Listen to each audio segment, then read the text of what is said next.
Welcome to Grey Elegance Journey to Refinement. The topic for today is Surviving Toxic Family Vacation Planning. You can like and subscribe, and let's dive in. Understand, when you're planning vacations, holidays, birthdays, weddings, girl trips, men trips, couple trips, family reunions, etc., etc., etc., it's supposed to be a happy, genuine, festive moment to share, memories to share. But what if the family is toxic? See, a healthy family dynamic, they are considerate of every family member's circumstance that they want to invite, where it's accommodating for everyone. Some people in a higher class, they pay for everything because they can do that, they can afford that. But even then, there's a little control with that. We have to be careful with that. But for everyone to pitch in, it's fair, and they involve everyone to be a part of the planning. That's a healthy family dynamic. Then you have toxic family dynamics. Now, mind you, when they're planning, they only have their selective few, or they just do it by themselves, and they plan everything according to what works for them. Now, mind you, they don't want the rest of the family to show up. They're just going to put it out there as saying, we're going here next year. This is the amount. You have a whole year. You can make time for what you want to make time for. Knowing that these certain family members maybe cannot afford it. So they're going to say no. And in your mind, that toxic family member's mind, 9 times out of 10 is the head. And then they have their main oldest child, son or daughter, helping plan. They will always say they can never say I didn't invite them. They did that as perfunctory, as surface. But people on the inside, they know the passive aggressive behavior. And then they wonder why it's just them going on the trip, because they wanted it that way. They didn't want the whole family to go. They wanted it that way. And then it's toxic because in order for the whole family to show up, it never happens because there's always an elephant in the room, or the air needs to be cleared, or we need to talk and clear the air so there's no tension at events. And the main problem are the heads, matriarch and or patriarch, because they are supposed to set the example of accountability. But if they represent no accountability and only think about what they've done for the family material-wise, they will never have a genuine, healthy family relationship. And this is why we can't have big special events. And it's going to be slow. It's going to take time because there are a lot of family traumas that need to be addressed. But if the family members represent no accountability, you will never have a genuine family vacation experience. It's always one trying to work it out while the other is disregarding, or both. So, you're invited. Now you have anxiety because you know you're not getting along with this person, or you know that everybody has a different circumstance, and then when you address it, you get talked over. And no one wants to hear that, and they say you're living in the past. No, you're not living in the past. You're not.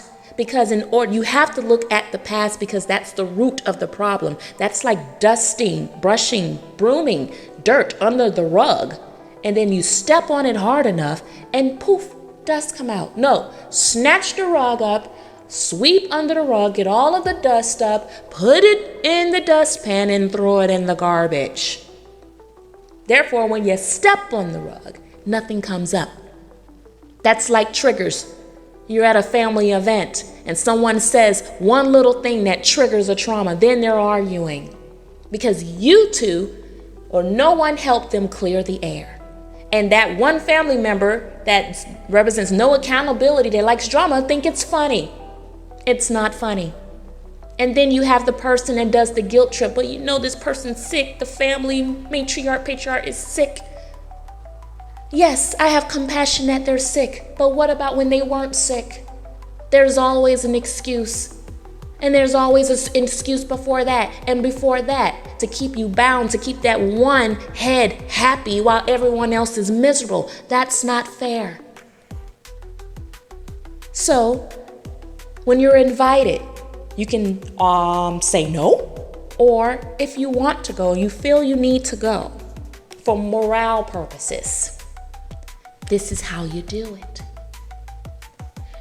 People in toxic families, toxic family members, remember, they are one-sided, they represent no accountability, and you have to teach them to respect your time and your money. Prime example. Say you are a business owner. You have children, you have pets, you have your own family. A family member of no accountability that's planning the trip, they only see you from your past self. They don't see that you are an adult with responsibilities. What if you're married and your marriage is on the rocks? They're not caring about that. They just want to go on a vacation. What if your finances aren't the best? What if you live across the country? Find a neutral spot where everyone can go and then go back. Start small. Start in the same city and then everybody have their own hotel rooms or anything like that instead of bunched up in one house until we all clear the air. Things go sour, you can get in your car and you can go. You're not stuck in the backwoods of some random country or anywhere else. So this is what you do to avoid that anxiety and teach them to respect your time and your money. So this is what you do. You tell them, write it down, send it in an email. 1, if they want to plan a family vacation, they need to let you know 1 year in advance because you plan your year out. No more will you wait for other people to make plans and you work around them. No, you plan your year and they work around you. And you let them know communication is key. Effective communication is key. I have something going on this time. I plan my year out. If you want me to attend your family vacations, if you're inviting me, you have to let me know a year in advance. You need to show them that you're structured and you operate off structure, order, and respect. Number 2, let them know how far you're willing to travel and what days you have available. Because toxic family members, 9 times out of 10, you don't want to be there no more than 48 hours. 24 if they're really toxic. Say you're willing to travel this far by flight or by driving or train, whatever works. Say for instance, I will travel 4 hours at the max while driving or by flying.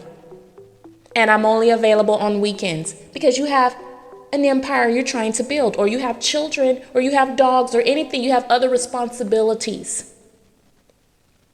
You're providing structure. You're teaching them to respect your time and money.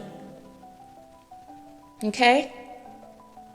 Next, number 4, you tell them all travel finances, including activity details, has to be described and agreed upon in advance when invited to any family trip. Please send final itinerary by email for consideration.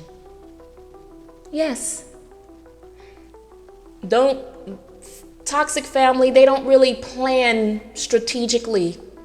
Everything is up in the air. Say when you're ready and you have all the details and everyone agrees, send it by email. Okay? Send all the final details by email. Show that you're just as structured. if you want me to go. You have to, toxic family members, they don't know how to adapt to different personalities. Everything has to be their way. Okay? So those are the things. You send an email. Now they may be upset, but guess what? If they really want you to be there, they will respect that. You have structure and you're organized, and they will be accommodating. But if they don't want you to be there, they'll be like, fine. And they will just move on to the next. But guess what? You don't have a headache. And they can never say that you weren't accommodating to show your availability. Again, make people respect your time and your finances. You worked hard. You worked very hard to get where you are today. When you make plans, include people in your plans. Let them, give and take. People that are representing no accountability and they're toxic, they put you in their plans without you even knowing. Catch it. Holidays are supposed to be festive. They're supposed to be happy. You deserve to be happy, and everyone else as well. Set the tone. Love and serenity. Blessed